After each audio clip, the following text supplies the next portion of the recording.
But also this is yours, I understand, as well. Yes. Yep. Now this looks like it's had a rough life. Has this been stuck in the same Dickensian room? No, it was in the cellar for 50 years, I think. I've never seen it. It's the first time it's been outside. And I think I'm the only one in the family that likes it. I love it. I think it's great.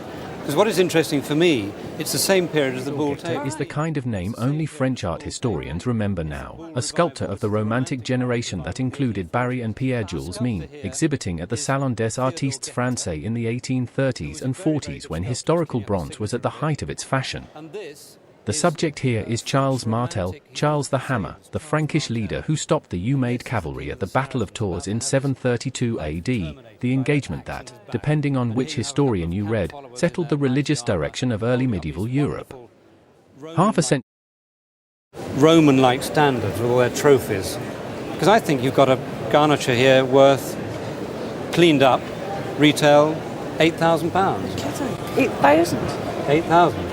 Now, before we go on, where did you find them, or how have you come by them? Well, a colleague of mine bought a rather large house in Park Road, Right. and he found this in the coal cellar, and he offered it to me.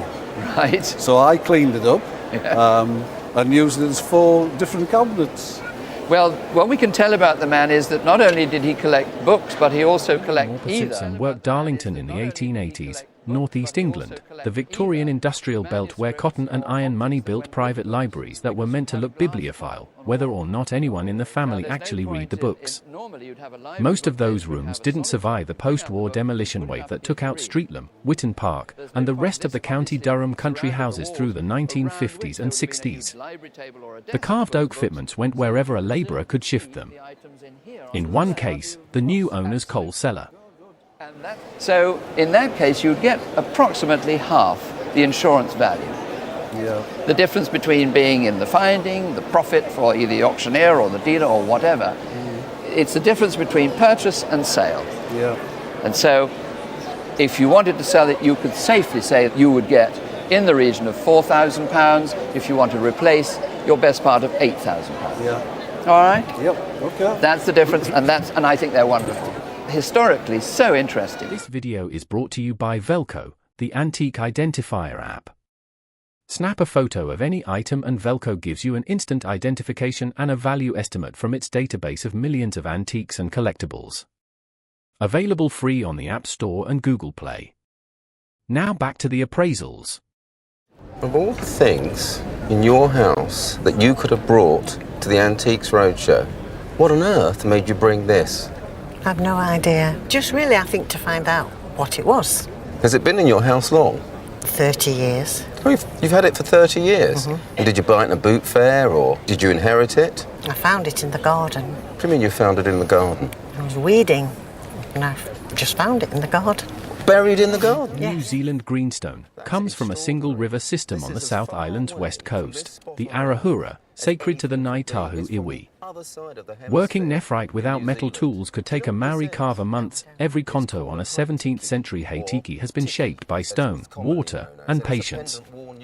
How one of these made the journey from Aotearoa to a Tudor-era English garden, the owner can't quite say, but Captain James Cook's 3 Pacific voyages between 1768 and 1779 brought the first wave of Maori Dauna into English curiosity cabinets, and they have been quietly turning up in gardens and attic boxes. Only noble classes, higher classes wore these. And this one is really old. I'm going to stick my neck out and say it's 17th century. It's just extraordinary. So what was it? Was it just buried? It was in a cloth bag. Oh, I see. And I'd look, well, what's in here? And that fell out, and that's as much as I can tell you. I just can't believe it. And how old's the house you live in? It was built in 1676. Oh my God. So that fits in with what I'm saying. Well, this takes generations to wear. They were often buried with guardians, later dug up and kept somewhere special and brought out in times of mourning, or when maybe a woman was having trouble conceiving and the husband's family would give it to the woman to wear as a fertility thing. And they're very, very collectible. If this was in really good condition, a piece like this would make at least £12,000 to £15,000. No, blimey, I can't believe that. Oh, I just thought you had a piece of green rock. And just this little break in the leg there actually doesn't make that much difference. So I'm still going to say it's worth between 12 and 15,000. I can't believe that, Emma. Because it's irrelevant. It's the bottom part. It is fantastic. The wear is beyond belief. Of the 20th century. In fact, not since Rodin in the 19th century, I think, had anybody been quite so original as him. You could imagine my surprise to see such an enormous collection of letters from this incredibly great artist, and quite a few of them illustrated, like this one, to Dearest Evelyn. Now, who is Dearest Evelyn? She's my mother. She's your mother. And these are all written, I mean, Dearest Evelyn, I can't help just reading a few comments here, seem to be incredibly, incredibly intimate and very, very important.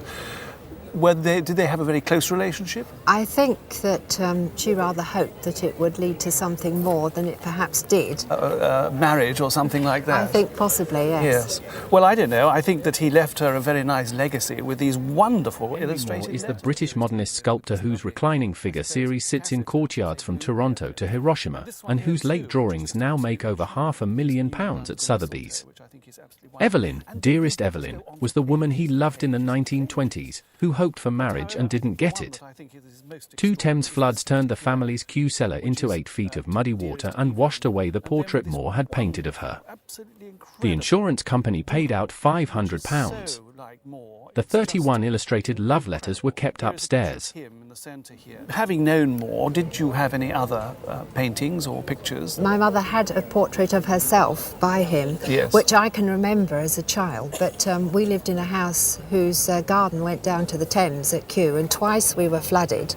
The cellar was full to about 8 foot, and it was submerged again, and I can remember having that the insurers paid £500 for it. They paid you £500 for an oil portrait of I mother by think it Henry might have been Moore. a drawing, I can't remember it, or a black and white sketch. What a pity. Yes, but I it mean, was. this is incredible. You've got a collection here of what, 30 odd love About letters? 31, yeah. Well, love letters, very Yes. intimate letters anyway, shall we say.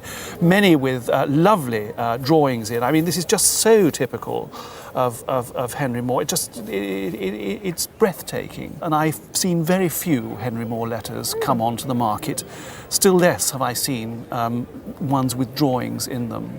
But I mean, a drawing by Henry Moore of your mother or somebody like that would probably make the best part of £100,000 on the market today. They got 500 for it, yeah. 500. Whereas a drawing, a small drawing on this scale, of this size, I think would make today the best part of, £10,000. And, you know, these other drawings here, the sort of Blue Period ones, these are sort of certainly worth a few £1,000s each. So this collection, this magnificent collection of Henry Moore, would, I suppose, be worth somewhere in the region of about £50,000. Good heavens. Well, I just brought them along because I thought somebody might like to read them if there was a biographer. And You're absolutely right. I think the chances are that no biographer has actually... Thanks so much for watching. If you enjoyed this one, hit the like button and subscribe so you don't miss the next. And there are plenty more incredible appraisals waiting for you on the channel. Go check them out.